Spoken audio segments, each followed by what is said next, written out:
Hello and welcome to another episode of Beyond the Black Rims. I'm Mars Girl. I'm Josh Knight the First. I finally stopped counting the episodes again.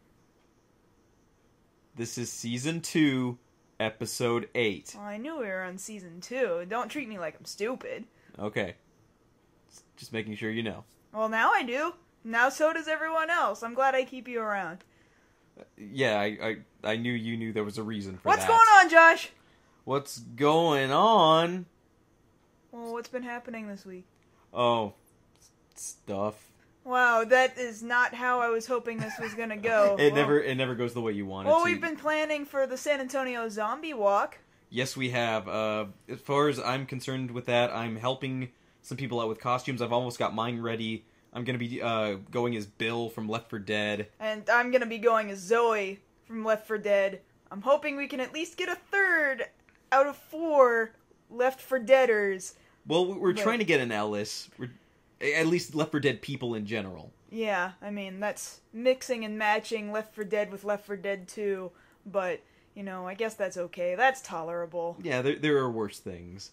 There have been worse crossovers, and you are very aware of those. Oh yeah, I'm aware. Most of them take place at anime convention, cosplay, skit, hour. You know what, they just need to not happen. I can't. I just can't. You can't, and I understand why you can't. But we really should get to it. We got a lot of show tonight. I will start by going ahead and telling you guys some other topics we're going to be bringing up a little bit later today. I'll start sooner rather than later with discussion about the Wii supposedly ceasing production out of Nintendo fairly shortly. I'm going to be talking about a game that a lot of people have been looking forward to that's going to come out next week, Beyond Two Souls. Beyond Two Souls? Yes, Beyond Two Mink Stoles. But beyond that, there's this game, Beyond Two Souls with Ellen Page. Oh, well, that's very not much nearly looking forward to that. That's not nearly as exciting. And together, we're going to be talking about ReBoot. Boop boop. ReBoot. I totally just, I touched the thingy on my chest, and yes. Then I went whoosh, and then I was in the game. Yep. It's coming back, people. Okay, well, but we'll bring that up a little bit later. Before we do that, before we even get to follow-up topics, actually, we wanted to remind you guys that we are being brought to you by the Southwest Animation and Gaming Expo, happening in January 2015. And at the end of the show, we're going to have a pretty big announcement, so you guys stay tuned for that, because this is one of the fairly biggest announcements we've made in regards to the convention. Well, we really have to save it for the end, rather than doing it right now. Well, yeah, because we got a lot of stuff to get through before that. Alright, fine, it's just that we always run so close to the end time, and I don't really want to rush this, this is really exciting. Yeah, I know it's exciting, but we will keep pace. Alright, fine. Maybe I'll just leave a time marker in the description so you can jump straight to it. Exactly. Alright, fine. That's fine. Okay. In any case, what are we following up with? Well, we're following up with the biggest news to happen to gaming in recent years. The absolute success of Mighty No. 9. Woo! 4 million. Okay? Dollars? Yes. Wow. No, feet. Considering they only asked for 900,000, and then they busted that in a day and a half. Yes. And then past that, it was like stretch goal after stretch goal after stretch goal was just blasted through. Those last 48 hours were amazing to watch. People coming together, and every so often they'd give a little bit extra, like, okay, there's another stretch goal that we could feasibly do, but it's okay if we don't. We're already getting the game. And people out there just poured into it like, no, we want this. We want every last physical copy we can get our hands on. And now, thanks to everybody giving, you and I included, now we have this on just about every console, right? We got it on current-gen consoles, we got it on handheld consoles, we got it on consoles that don't even exist yet. That's how successful this is. You got soundtracks that are made retro in style, 8-bit. You've got retro cartridges for this thing. What do you need a cartridge for this thing for? You don't need it, but you want it, and you know you want it. And you know what? They're delivering. You get your choice of artwork between Japanese artwork and American fucking artwork. You know, just like them classic Mega Man's kind of arts. Exactly. You know, people ate that up because it was funny. And I'm surprised, and yet I shouldn't be surprised of how many people gave to the point of some people have 2 or 3 copies coming to them now. Well, yeah, some people decided to donate multiple times to, like, add on to how much they were backing to get more rewards. Yes, and... I mean, it's not purely to get more rewards. Like, some people are just so impassioned about this project that they wanted to see it way over succeed. Yes, and I think they said this is the 6th highest Kickstarter of all time. That would make sense from my perspective. That sounds logical.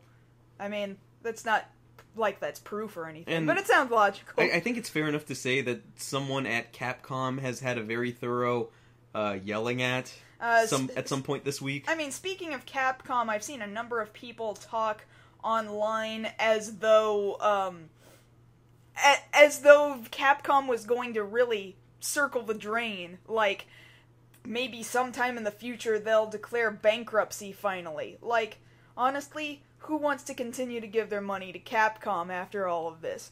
Of course, unfortunately, they have Monster Hunter and Resident Evil and Phoenix Wright. You know, yeah. I mean, they're not gonna die, but it's like, this is big enough that it just caused such a commotion within the gaming community that Capcom is scarred. Yes. Like, like, they're limping, like, we still have Resident Evil! They're limping like the zombie game they put out. Yeah. And it's funny, because Inafune was so focused on putting out this thing for the fans, and also for the creators, these people involved with the original Mega Man games. He has done what people only dream of doing. He's climbed the highest mountains, and he gets to play the kind of games he wants to play, create the kind of games he wants to play, because he's got that kind of time now. Yeah. And who doesn't want to be able to say, Look at I that did face. that? Look at that face. Look how pleased that face is. How can you not want to see this happy face succeed? But that's the thing. That happy face is shared by every single man, woman, and child who gave to this promotion on Kickstarter, and now we all get to be a part of history. Yep.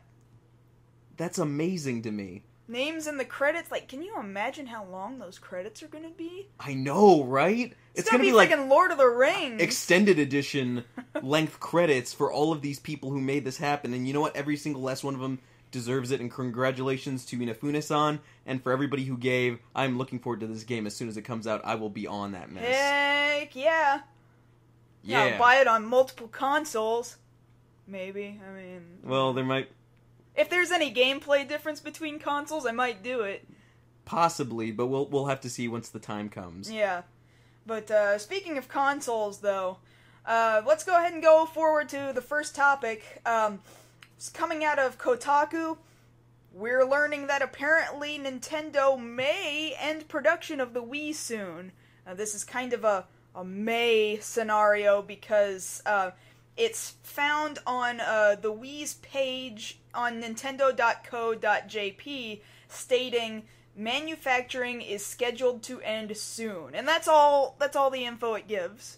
And that's solely on the Japanese page. So for sure they're planning on it ceasing in Japan. We don't really know about worldwide for sure, though really, like, how long could it possibly last now with the Wii U? Yeah. And the Wii U uses the Wii's peripherals to begin with. I mean, it's really pointless at this point. If anything circling the drain, it's the Wii. Yeah, absolutely. I mean, as it was kind of the old dog when it first came out, because it was the only game console that, you know, wasn't HD and couldn't read movie discs, and, like, finally, it picked up the ball with Netflix, I guess, and, like... Really, that seemed like too little too late for the Wii, though. At the same time, you know, I always wanted my video game consoles to primarily focus on video games, and it's not like the Wii didn't have good titles, it's just that it was plainly obvious that Nintendo was starting to forget who its core audience was. Whereas the 360, Microsoft and Sony, and anybody else can tell you these things. I don't feel like I'm giving much incredible insight here. But they were definitely going towards a hardcore audience who were definitely gamers, and these were games that are made for people who already love video games and want to play video games, whereas Nintendo is like, let's make sure that we put our product in the hands of every single person, kind of talk down to them. Yeah, like they're not on the same level. It was more about units sold than what the unit could actually do. Right. Now, granted, in the case of, say, their handheld consoles could do quite a bit. At least as far as the 3DS is concerned. Maybe not nearly as much as the PSP as far as what can be hacked, what can be downloaded, what can be watched on it. I think Sony and Microsoft focus on an entire entertainment platform rather than just a gaming whole package. Yeah, rather than just a gaming console, which is what I have always respected Nintendo for, was for their gaming consoles. Because I had always said if Nintendo ever got out of the video game business, out of the video gaming game, I would probably stop playing video games. But the problem is that they're now just kind of shoveling out just stuff for families to play so that, mommies and daddies will go out there and they'll buy it and they'll be okay with having it sitting in their homes, and there's nothing wrong with that. But at the same time, you have to say something about, the ability to develop games for the Wii. With all those restrictions that other consoles had. Or had no problem with, I should say. And that's the thing. You have to go to third-party developers to find that kind of innovation, not necessarily Nintendo. Nintendo themselves would come out with things like Wii Fit, Wii Sports, Mario Party 13. I don't think they've gotten that far yet. Could have fooled me. Honestly, it's just numbers now. Oh god, Nintendo's not doing so well. What are we gonna do? Let's release another Mario Party. Yeah, they'll eat that up. Yep. And then they do. And then there's large streams of people getting very angry at each other over Mario Party when it's not your friend's fault that the game just screws you over like that. Hey, watching those is fun. Oh yeah, it's a blast. Yeah. It's an absolute blast. Watch everybody beat each other up over a Nintendo game that's supposed to totally just be family-friendly fun.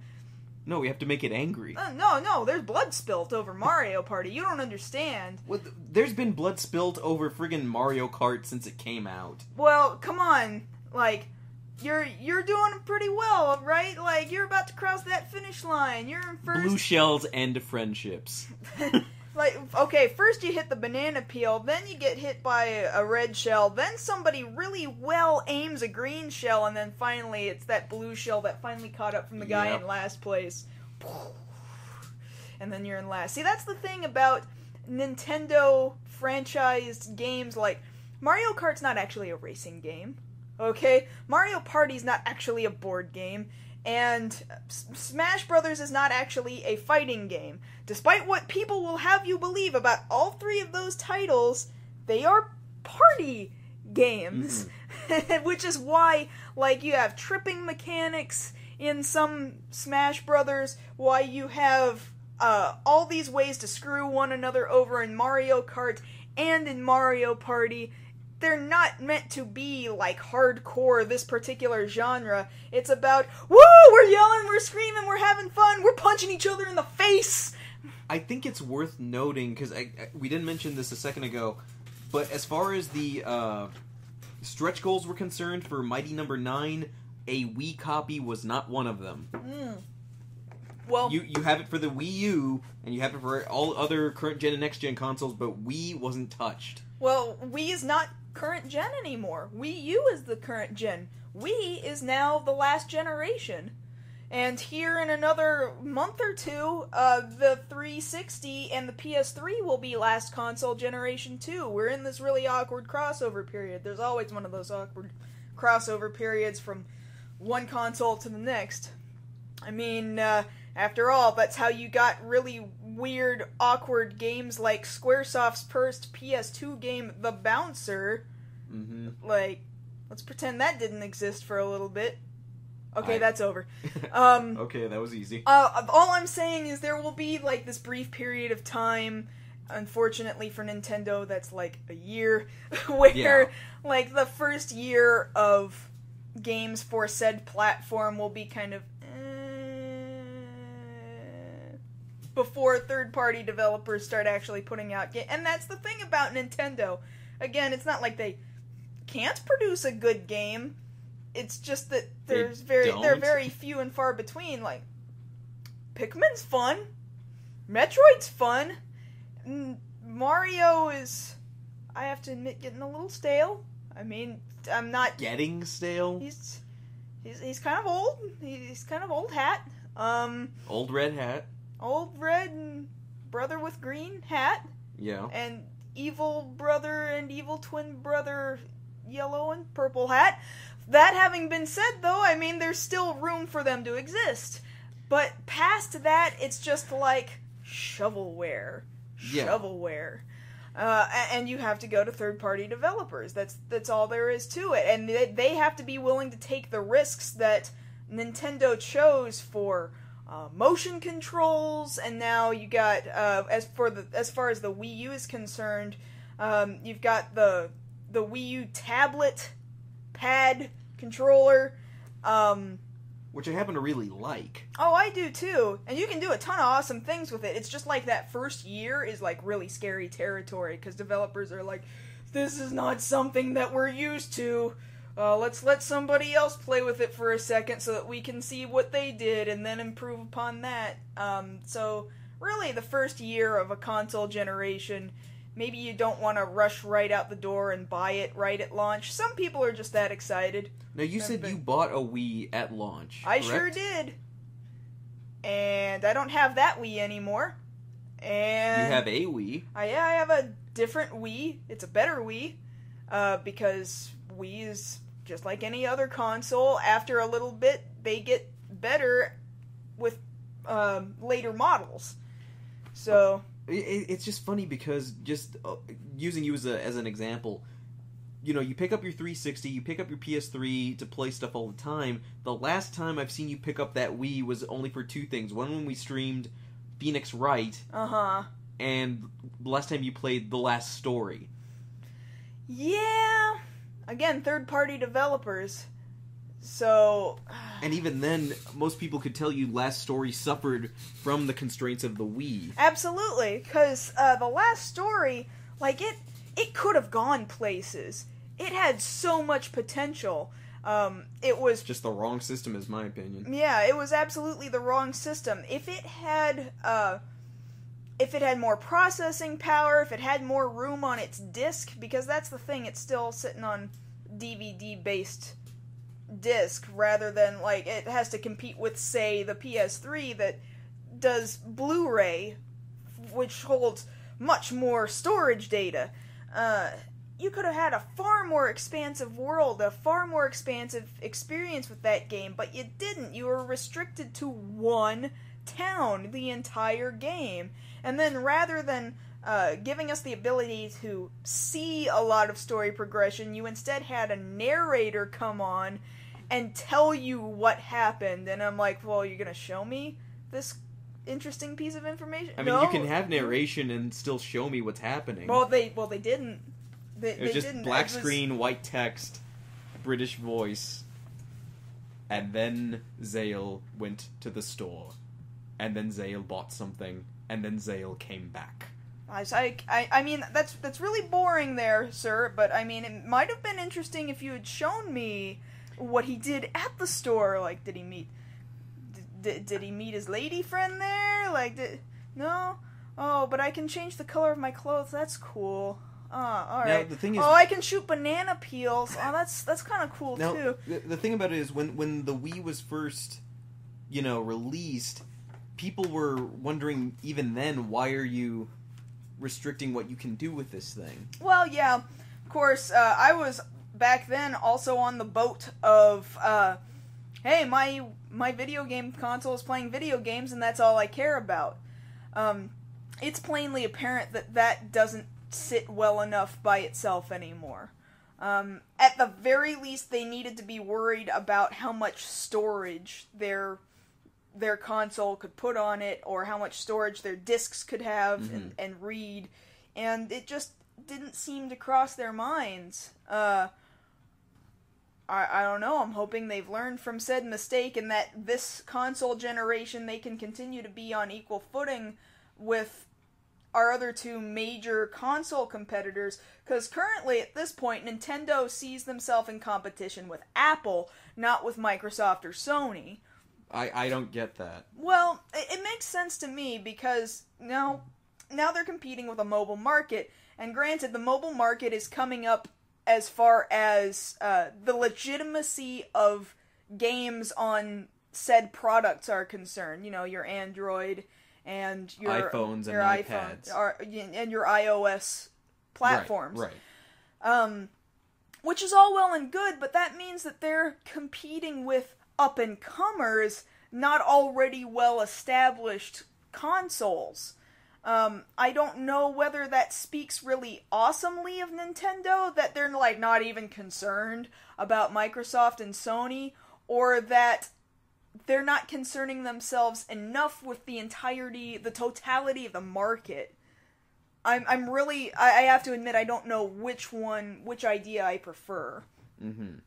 That having been said, I don't know when the Wii will finally, kick the bucket, over. Yeah, keel over. But we do know that the end is nigh, and yes. Everybody, time to upgrade to Wii U's, if that's your thing. I mean, if not, we got 2 other consoles coming out in another month or 2. I mean, just kind of wait it out. I mean, I would wait it out.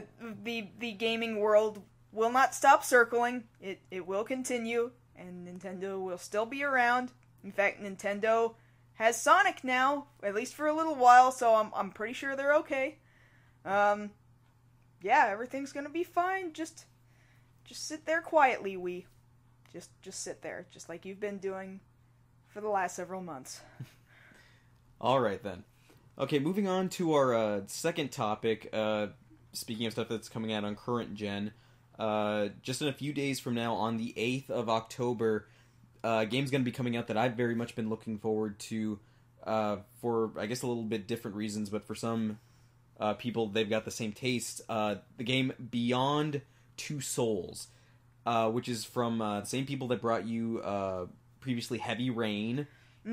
Which I thought was... I mean, a lot of people are not into that kind of gameplay, but I was very interested in the immersive experience. That's the kind of gameplay that actually interests me, because yes. I'm not much of a shooter. I'm far more into a game for its story than I am for most anything else. And I felt like, man, the decisions I make here really change the environment and change the outcome of the story and down different paths. And this obviously is the case with this new game too. Yes. Now, admittedly, I'm not nearly as much of a gamer out of the two of us. However, when I saw a playthrough online and then you actually picked up the game and watching this, I was amazed at what Quantic Dream had put out with the quality of not just the story, but the visuals and the cinematography of it all.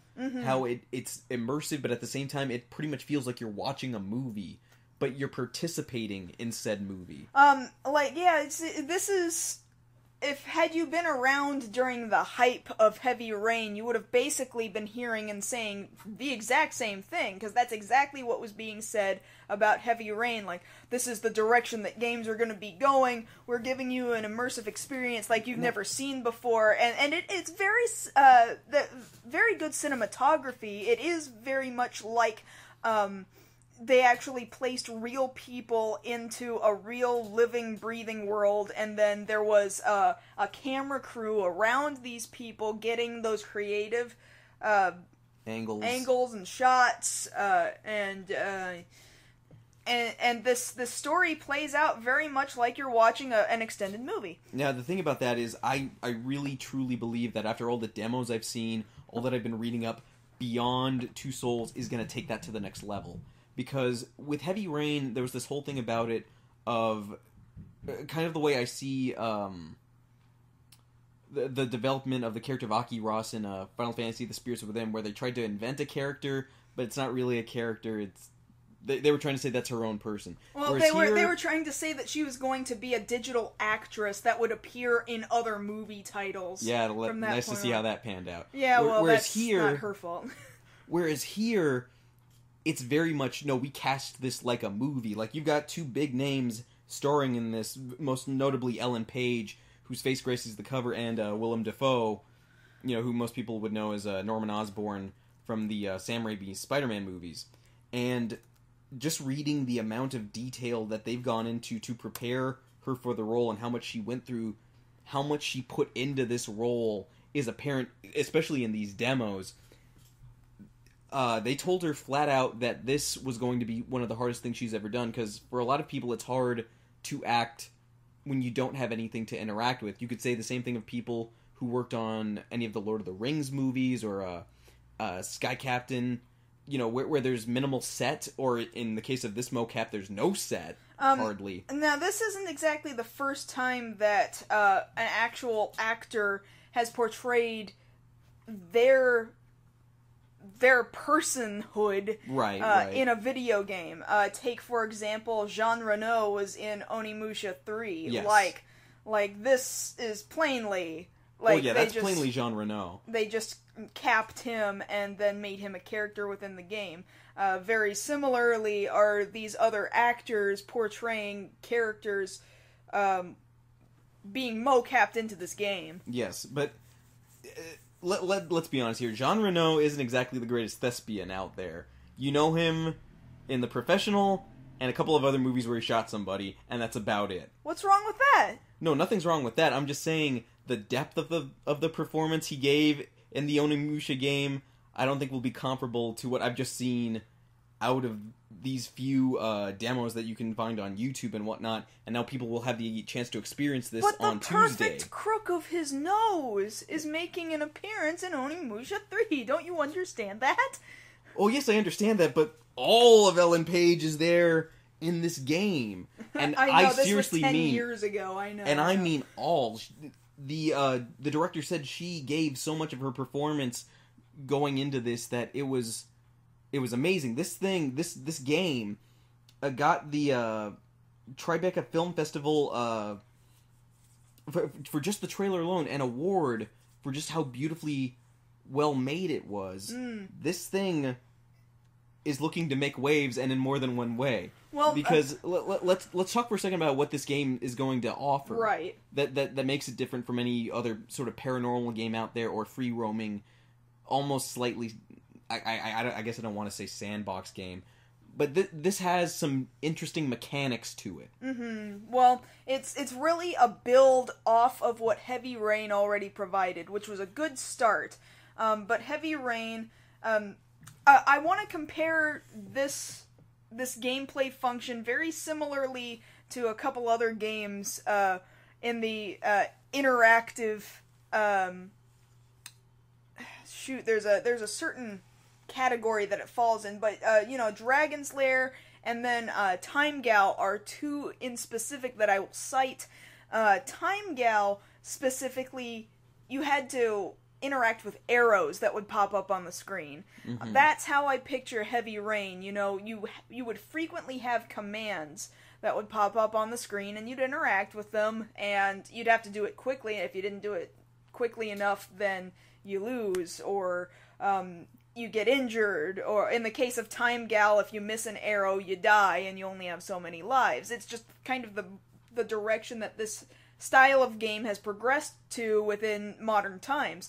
Then there's Dragon's Lair, and in Dragon's Lair and Space Ace, there wasn't really a specific arrow direction. Like, something on the screen might flash, but you can't necessarily tell whether you're supposed to hit up, down, left, right, or attack. You don't really know, and it's kind of a guess each time until you finally get it right. In the case of what we're seeing in this demo for this new game, Well, this takes it a step further from that, whereas I think in Dragon's Lair and Space Ace, there was a definite, no, there is a correct answer for whichever arrow you're hitting, whereas here, any different direction or any different command changes the story completely. Well, yeah, that's true, but what I'm saying is that, yeah, there's still commands for, like, shake the controller here, mash the X button here. It's not just that. You can see now that there will be some slowdown where the main character is starting to throw a punch. And Jody, she's very slowly starting to slow-mo throw a punch, and you better hurry up and figure out which direction you're supposed to knock the joystick in, or else you're going to fail that command. But you can't necessarily tell, oh, does it want me to do up, down, left, or right? From the demo, it seems it teaches you the gist of, if it looks like she's punching forward, move the stick forward. If it looks like she needs to duck, then hit down. Mm-hmm. And then later on it lets you have to figure that out on your own. But see, that's what I'm saying, is that video games have progressed to a certain point. Like, it's very interesting to see the evolution of gameplay style, where I really see elements of the interactive FMV. That's what I was going for before. The FMV style game, full motion video game. Mm-hmm, yes. Where you have to put in a command and it'll either tell you what that command is or it won't. And that makes it more exciting, where you have to think, what does it want me to do? I have to hurry up and figure it out. And as far as excitement goes, what adds to the excitement is, of course, this paranormal aspect to this game, where you're not only playing as Jody, you're playing also as this supernatural, otherworldly thing, ghost entity, whatever you want to call it, called Aiden. And over the course of the game, you find out, you're trying to find out what exactly this thing is, but through this spirit, this entity, you get to interact with your environment, and there's more of a free range of motion as to what you should do, whether I should knock over the items on this table, or whether I can take control and possess somebody in the immediate vicinity, or even friggin' blow up a helicopter. Mm-hmm. I think that, again, to compare it to Heavy Rain, because it really looks like I said before, like it just built on top of this pre-existing sort of game mechanic. I think this game has the possibility to bring in other people who might not have liked Heavy Rain, or probably would have given Heavy Rain a pass because it looked too boring. Heavy Rain had the occasional combat in it, but this looks to have a pretty solid combination of both interesting story and interactive combat to keep other people who otherwise wouldn't play interested in the story. On top of that, here's me comparing it to other kind of RPGs, you know, your traditional JRPG style. Final Fantasy basically just reused its same game mechanics almost completely, not entirely, but over and over again, very similar game mechanics, and all they really did was change what kind of story they were telling. You know what?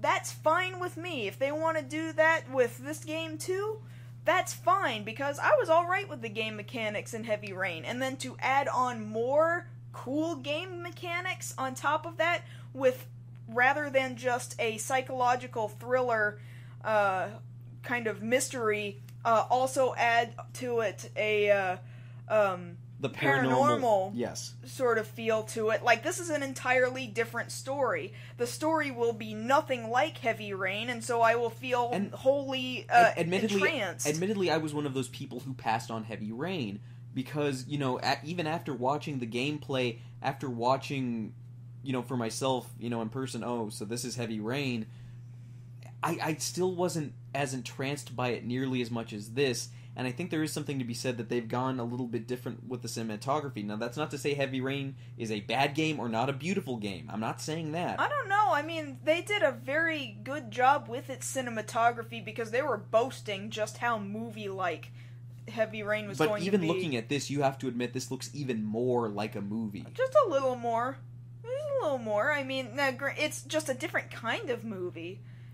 It's really, an entirely different kind of story. That's where the line gets blurred between video game and movie, because I've heard some people note that through some of the playthrough that you've had with these demos, it's hard to tell between whether or not you're actually watching a cutscene or whether or not you're still actually in control because of the angles that they're using on this thing. This is exactly what Peter Molyneux, the guy who originally created Heavy Rain and created this studio, and I'm not so sure he's with that studio anymore, actually. I'll have to look that up in a bit.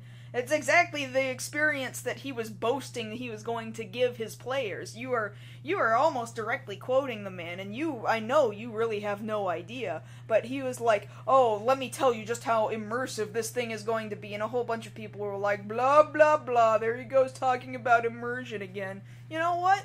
I'm gonna say that this appeals to me. I don't know about everybody else who listens to us, but I would kind of hope that people that listen to us come to us because of what we are interested in, and would agree that this seems like something very, very interesting, and I'd like to pick it up sooner rather than later. Oh, definitely. And on top of that, David Cage, who was responsible for Beyond Two Souls here for the script, having written this with Ellen Page in mind, and what a joy that is to have something written for somebody specifically, and they agree to it wholeheartedly. Mm-hmm. He says he's already working on something else, if not already, then probably after next week once the game is released. Right. I'm already excited to see what comes out of this man's mind next. Mm-hmm. Because he did indeed help out on Heavy Rain, and I'm not saying Heavy Rain was bad, it just wasn't entirely my flavor. This definitely looks like it is my flavor because it very much feels cinematic. Yeah, of course. Out of the two of us, that's more of what I gravitate towards. And just it takes something out of an actor to be able to act with nothing there. When you have just a couple of dots on your face and this, spandex suit on, you really have to rely solely on your imagination, on your emotions, to convey these things across, like, hey, I'm running through the Middle East right now trying to dodge bullets, or I'm hiding in the forest trying to make sure I'm not caught by the authorities, or I'm here on the floor with this doctor friend of mine and I'm really trying to convince him of how scared I am. Which is, unfortunately, something that was struggled with very hard during the productions of Star Wars Episode 1, 2, and 3, where it was nothing but a bunch of blue screens, and like, oh, you're looking out a window now. Oh, I guess I am. Of course, that goes to prove, one, bad director, and two, actors who were obviously clueless and scared and confused. So to be able to get actors and actresses who are able to perform that kind of a role and really deliver something believable in a video game where the entire environment, including yourself, is virtual, that's something to be praised. Definitely. Even quoting from an earlier Kotaku article, Willem Dafoe, when he first got on the set, he was amazed at how much Ellen Page wasn't holding back in her performance there. Mm-hmm. He was surprised, like, wow, she's really going for it here. And that, when one person operates at full capacity, having everything laid out there in front of the cameras, in front of the motion capture, it forces the rest of the people around you to join and rise to the occasion. Mm-hmm. And I definitely believe that shows with this game. I am very much looking forward to picking it up next week. Okay, good. Yeah. So yes, definitely if you get a chance, guys, if you haven't pre-ordered, go pick it up next week. Beyond Two Souls available on the 8th of this month. Sounds good. Yes. What are we talking about next? We're talking about Blast from the Past. We are? Yep. Oh, yeah! We're talking about ReBoot. It's back. In Pog form? Yeah, That's where I thought you were going with that. Well, not quite Pog form, but we'll see. It's ReBoot, as bizarre as this sounds, is getting rebooted. Like, I can't believe I just said that. But that's honestly the truth. What's amazing, too, is actually that it's coming out of the exact same studio that made it to begin with. Albeit under a different name. Well, yeah, they used to be known as Mainframe, and now they're known as Rainmaker. It's the same studio, and, they've held on to their love for it forever. It was a series that was created out of Canada, originally aired on YTV, but it just exploded in North America. Over on ABC on Saturday mornings. I watched it regularly as a kid. Oh yeah, same here. I had some of the action figures. I wasn't able to get all of them, but I had a Bob and I had an Enzo. I still have my Enzo in box, actually. I am surprised how well you've been able to keep hold of that. I know, considering how often I've moved. Yeah. He's in fairly good condition. Don't sell him. Don't sell him. I'm not gonna sell him. I need the money, but I'm not gonna sell him. But ReBoot first aired nearly 20 years ago. Now let that sink in. This thing's gonna be pretty much coming out on the 20th anniversary. Just about, yeah. I mean, it's not confirmed exactly when this will make an appearance or anything, but they did release a press release, so this is like a legit thing. Very definite, we are rebooting ReBoot, which...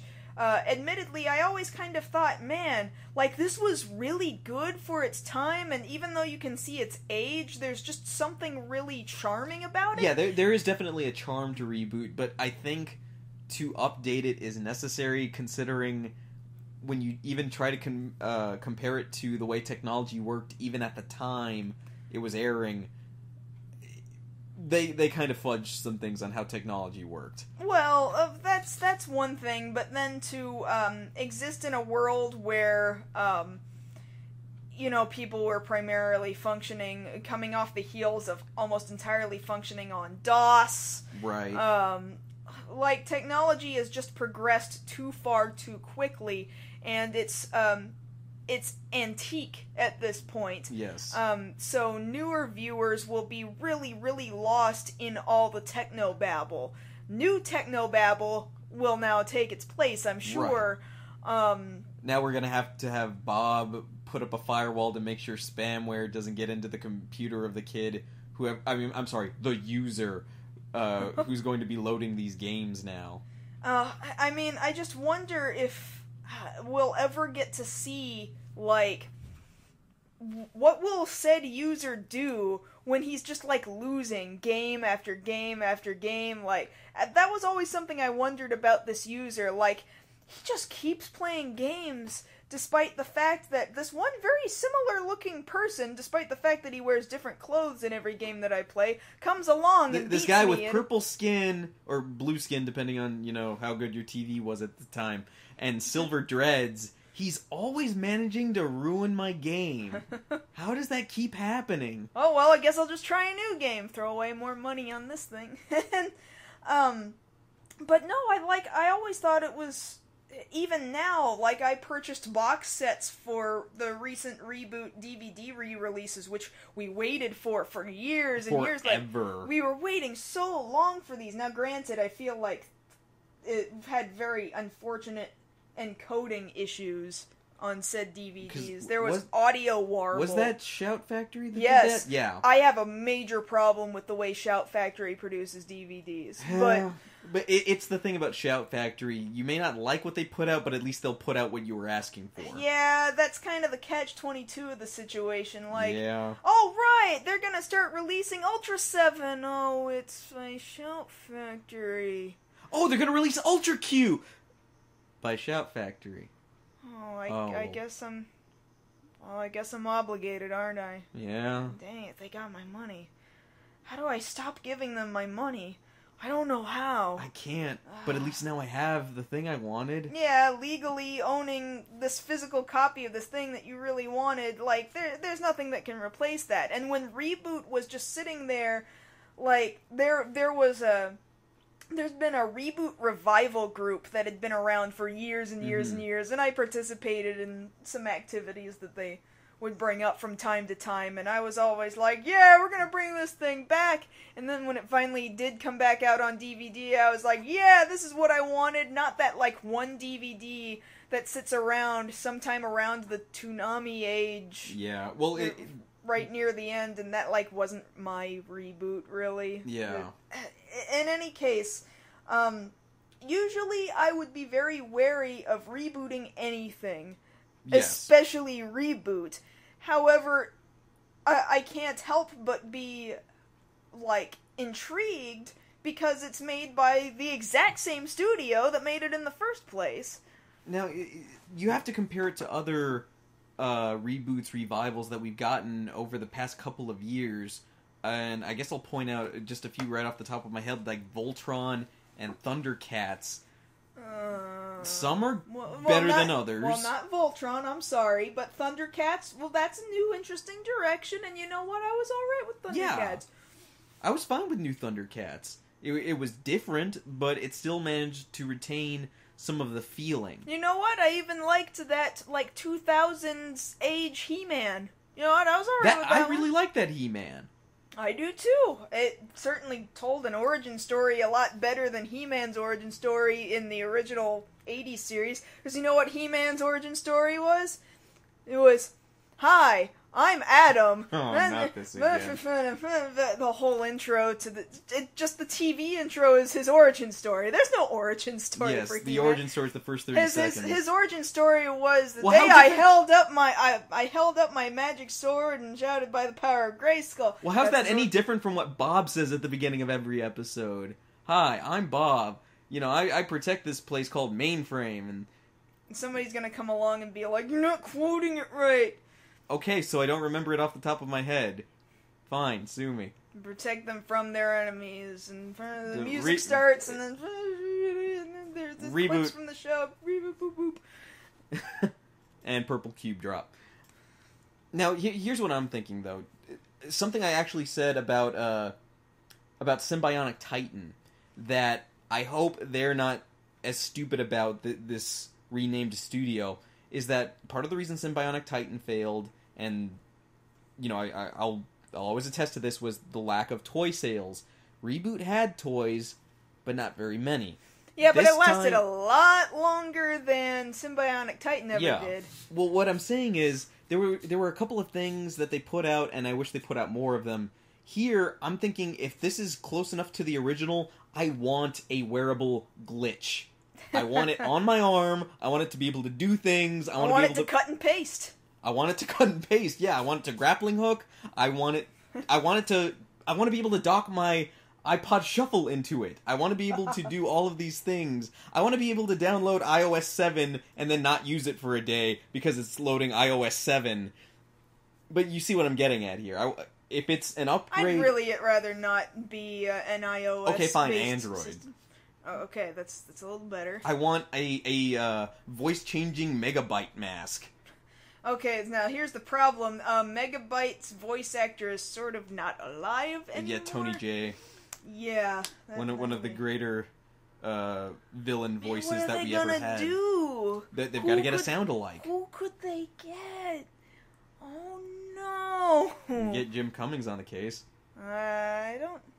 Well, if you kind of go with the voice that he chose for Sat AM Sonic's Dr. Eggman, then maybe. Yeah. Kind of. I mean, it's not really the same voice, but it's menacing. I always thought that was a fantastic Eggman, despite how ugly he was. Yes. But... Well, you see, that's the hard part about it. Tony J had just this distinctive voice that really you can't get many like that. And that's a big jaw to fill. A big pompadour too. You know, we get to have all these guys back. We get to have Megabyte back. We get to have back Hexadecimal. Mm-hmm. Oh no! Now it hits me since we're in October. What happens when this thing comes out and then we start seeing it like Party City, like sexy hexadecimal costumes, sexy dot costumes? No. Oh, I don't want this. Oh, I'm no, sorry, don't bring back ReBoot, please. No, let's just leave it the way it was. It was perfect and nice in its little bubble. No, it's alright. On its little hard drive. It can come back. That's fine. Yeah. Just be very careful. Be very careful. They'll be careful. They know what they're doing. I hope they know what they're doing. Just to kind of wrap up the topic, apparently in the same press release, they're talking about working on some children's program based on a series of children's books called Tiger's Apprentice, working with some woman who also works on children's television shows by the name of Jane Starts. I recently looked up her IMDb, and yeah, there were some movies that I guess I didn't realize that this individual worked on. All I'm saying is that it came in the same press release and that it probably shouldn't be ignored, but I must admit I don't really know what Tiger's Apprentice is, and what I'm really here for is ReBoot, so... Yes, that's what I'm here for, too. I think we better wrap up that topic. Well, yes, be on the lookout for Rebooted Reboot.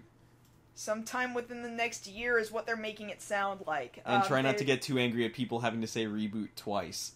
Yeah, because unfortunately, that's what it is. I'm irritated that I have to phrase it that way. But well, it kind of set itself up for that. Oh, well.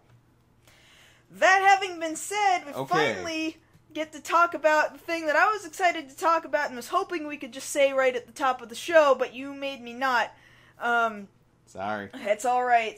Again, we here at Beyond the Black Rims, we are working in conjunction with our up-and-coming convention, the Southwest Animation and Gaming Expo, coming to you in January 2015. Right here in San Antonio. Right here in San Antonio. So, now to get down to business, we actually have some guests to announce. Aside from one guest that we do already have up on our website, which is DJ Genai, Lord Katsuhiko Genai, who will be doing a couple of dances for us. Starting right from the top, we got Doug Walker, who will be joining us. The Nostalgia Critic will be at Swag Expo, making his Texas debut. So anybody in Texas, you're not going to see him here in Texas before January 2015. Yes. In conjunction with that, we also have, also from the site, Linkara will be here. Alright, good old buddy Linkara. Of course, you know him from his review series, Atop the Fourth Wall, along with many other cameos he's made, along with lots of other people, I'm sure. Some of you have read. See, he's got a webcomic out there that he's apparently starting to let die, and he's written a couple of novels sometime back in the past, but you really know him for Atop the Fourth Wall. The History of Power Rangers. History of Power Rangers, which I understand he's still working on. Last I heard. Last I hear. Following that up, our friend Jared, know him as Pro Jared, will also be making a San Antonio debut at Swag Expo. Really excited. Hopefully we'll get to hear some awesome stories out of him. Following that, we've got Cracked Monocle. They're a tabletop gaming guest. They have a steampunk RPG system. I must admit I have not personally utilized it, but it sounds really interesting. They have a system that apparently uses just one single D12 die. I'd be really interested in learning how that gameplay system, the clockwork system, functions. Excited to be having them here. And aside from that, from these four guests, our fifth big announcement about it is that we're going to start accepting the marketplace or dealer's room vendors.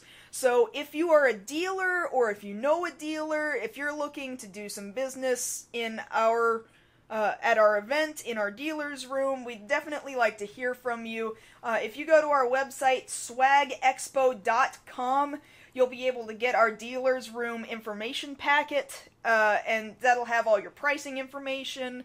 That will have some information you need about anything like power or contracts, or if you have any other questions, of course, we've got email that you can reach us at, or you can even message me here on YouTube, and I'll definitely get back to you as quickly as possible. And if you guys are interested, pre-reg is up on the site for a very low price. Right now, I think it's at...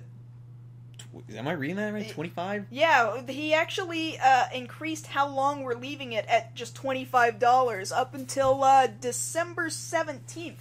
$25 until December 17th, and if you don't get in at that point, just be warned, it's going to go up to $30. Oh, wow, $5. Well, it's going to keep going up the closer it gets to our event. So you want to get in as soon as possible to see these awesome names, more of which will be announced as we get closer to the event. Yeah, we can't say everything yet. Oh, no, we can't possibly tell you everything This is just yet. to get the savor going. Let it sizzle. that having been said, we're really excited about this. We've been working up to this for a long time. There's still more than a year away before our event, so we really want to let you guys know what's going on. And please ask us any questions that you might have. We might continue to address them actually in future podcasts, too. So that having been said, I guess we'll go ahead and wrap things up here for us. Yeah, if you guys have any questions or comments on what we talked about tonight or what we just announced, feel free to hit us up on our individual Twitters. I'm at Josh Knight First. And I'm at MarsGirlProd. And until next time, this has been Beyond the Black Rims. We'll see you next week. Bye, guys.